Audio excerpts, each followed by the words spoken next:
Batman. Hello everyone, I'm Brendan Kelleher and welcome back to my channel. In this video, I'm going to talk about the actors who played Batman in the live action movies and rank them in order of worst to best.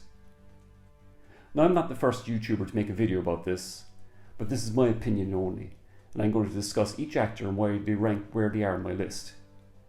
And with the new Batman film Robert Pattinson coming out soon, I thought this was a good time to do this. The character of Batman has been around in popular culture now for over 80 years, since his first appearance in Detective Comics in 1939. Created by artist Bob Kane and writer Bill Finger, Batman is one of the most famous superheroes ever created, whose popularity has only grown over time through comics, film series, television, video games, and other popular media. Compared to other famous superheroes like his fellow DC stablemates like Superman and Wonder Woman, part of what makes Batman unique is that he actually doesn't have superpowers. Instead, relying on a combination of his genius-level intellect, a vast knowledge of martial arts fighting styles, incredible physique, and his near unlimited financial resources to come up with all kinds of gadgets and vehicles like the famous Batmobile to fight crime. The character's appearance in film dates back to the film series of the 1940s and 50s, but it's really the 1960s TV series that really made the character a pop culture icon. Since then, there have been several movies over the last few decades, with the Dark Knight played by a variety of actors including Adam West, Michael Keaton, Christian Bale, and more. So the question remains, who is the best? Well, I'm going to count down my 6 favourite Batman actors in order of preference who have played the character in the movies since the 1960s. Now bear in mind, this is my opinion only. I'm sure everyone else's list might be different, and you can let me know in the comments what you all think. But having said that, let's start at number 6. Yes, no surprises here. George Clooney's one-time appearance as the Dark Knight in director Joel Schumacher's disastrous Batman and Robin in 1997 is by far the worst of any actor to have played the role. Now in fairness, I've always liked George Clooney as an actor since first seeing him in the TV series ER back in the 90s. And as a matter of fact, had he been given a good script, the right director, and pretty much anything else, he actually could have played a decent Batman. Clooney has always had great screen charisma, but in a way, that was part of the problem. Amongst many with his performance in this film, he's just too nice. This guy doesn't come across as a hardened crime fighter at all, and the way he introduces himself as Batman doesn't exactly strike fear into the heart of his enemies.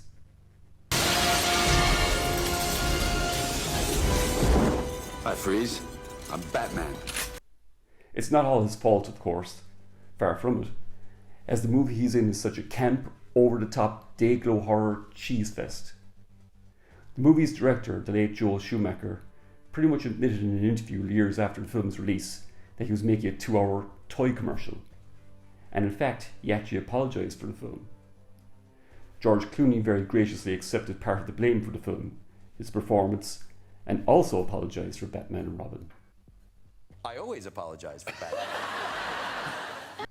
Which brings us to number 5. Like George Clooney, Val Kilmer's appearance as Batman in Joel Schumacher's Batman Forever was another one-and-done performance as the Dark Knight. But in my opinion, Val Kilmer's portrayal as Batman may be the most underrated in the franchise. Now let's be clear, Batman Forever is a camp, over-the-top, cynical toy commercial of a film. Not nearly to the extent that Batman and Robin is, but still, it's pretty crazy. What's often forgotten though is that Val Kilmer plays the dual role of Batman Bruce Wayne pretty straight, with very little mugging for the camera that Clooney did. Younger and more physically imposing than his predecessor Michael Keaton, Kilmer's Batman for the first time in the movie series explores the dual psychology of Bruce Wayne and Batman. We get a further glimpse into the character's origins, far more than we hadn't seen in previous movies so far. Kilmer and director Joel Schumacher famously clashed on the set of this film, but in a way, I think that helped the film in his performance. My opinion is that Kilmer took the role a lot more seriously than Schumacher did, and that helped ground the film amongst all the camp and zaniness going on. Despite the film's huge box office success, Kilmer turned down the offer to return for the follow-up film Batman and Robin, which proves to me he knew the direction the series was going in, and metaphorically speaking, dodged a bullet.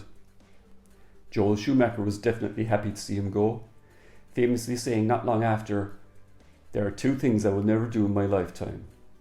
I will never climb Mount Everest, and I will never work with Val Kilmer again." I'm sure Val was heartbroken to hear that. Number 4. Adam West. When you really think about it, Batman as a concept is absolutely ridiculous. A man who dresses as a bat to fight crime. It's absurd. This was clearly not lost on the makers of the 1960s Batman TV series, which for a relatively brief 3-year run was one of the most popular TV series ever. The show was a straight-up light-hearted farce with a perfectly pitched comedic performance by Adam West. Some days you just can't get rid of a bomb. This is a Batman who really loved his job and had a lot of fun doing it. West had a way of delivering his character's dialogue in such a sincere way in even the most ridiculous situations that you couldn't help but laugh along with him, not at him. Physically, while he wasn't overweight, he didn't look like he spent as much time in the gym as future versions of the character, and that was part of the fun of seeing him get into fistfights every week. West had a way of making both Bruce and Batman look both suave and kind of nerdy at the same time. Incidentally, it was this very performance that would inspire Nicolas Cage decades later in his campy portrayal as Big Daddy in the superhero spoof Kick-Ass. If anything, Adam West deserves credit for really making Batman such a cultural icon. It's been said that Batman was one of the 3 big Bs during the 60s, the other 2 being the Beatles, and the other being Bond, James Bond. It's hard to imagine now, but Michael Keaton's casting as Batman in the late 1980s was met with a lot of controversy. And remember kids, this was way before the internet existed. I think that he's kind of a wimp. It don't seem that it's right, that you should have a smaller man playing as a Batman. I would have liked to seen a sexier person, a more macho man. Despite the popularity of the campy 1960s TV series, the character's reputation in the comic book community and general pop culture had changed over the decades, back to being a dark, gritty crime fighter. This was partly due to the huge success of comic book writer Frank Miller's The Dark Knight Returns, one of the best in the comic book industry and a true classic. Michael Keaton was known primarily for being a light comedic actor in the likes of Beetlejuice and Mr. Mom. Physically, he didn't appear to have the height or muscular appearance of Batman in most of the comic books. Fans were so outraged at his casting that over 100,000 letters of protest were sent to Warner Brothers. Well, naturally I would have cast me. The film went ahead regardless, with Keaton in the role. After the film's huge success at the box office, Keaton's performance would end up being highly praised by fans and critics. Even though it's fair to say that Jack Nicholson's performance as the Joker grabbed most of the headlines and limelight from Keaton. It's really in the last 3 decades since Keaton's performance as Batman in the 2 movies he did that his good reputation has grown. While he may not physically match the character from the comics, he's credited for being the first true dark Batman in the movies. My own personal opinion is that while Keaton is a truly great actor, sometimes that isn't enough, as he lacks the height and physicality that the likes of Christian Bale and Ben Affleck brought to the role. Every time I see him in a scene with his co-star Kim Basinger, I can't help thinking that he must be standing on a box given that he's only 5'6", and Kim Basinger is obviously taller than him at 6'1", even taller in high heels. Oh, that's why she throws those heels away in the movie so much. Keaton would only reprise the role once more in the follow-up film Batman Returns. But now, 3 decades on from when he last put on the Batsuit, he's returning to play the character in the upcoming movie The Flash, where he will be one of at least 2 Batmen, along with Ben Affleck. Speaking of which, if this was a list of who was the most comic accurate Batman in the movies, Ben Affleck would win the top spot easily. At 6'2" in height, even taller in the Batsuit, Affleck is the one actor who resembles the character the most from the comics. Ironically, he's the one actor who has never been given a standalone solo film. Affleck's Batman has appeared in 3 movies: Batman v Superman, an extended cameo in Suicide Squad, and finally, Joss Whedon's Zack Snyder's Justice League. Affleck's Batman is the oldest and most experienced one we've seen in the movies so far. This is a Batman who's had a long career as a vigilante, and in his first appearance in BVS has grown tired and cynical, resorting to much more violent acts against the criminals he pursues. Affleck's physical commitment to the role involved him working out intensely for over a year, the results of which can be seen in the training montage in the Batcave. Next to Christian Bale's interpretation of the Dark Knight, Affleck's Batman has the biggest character arc in the movies.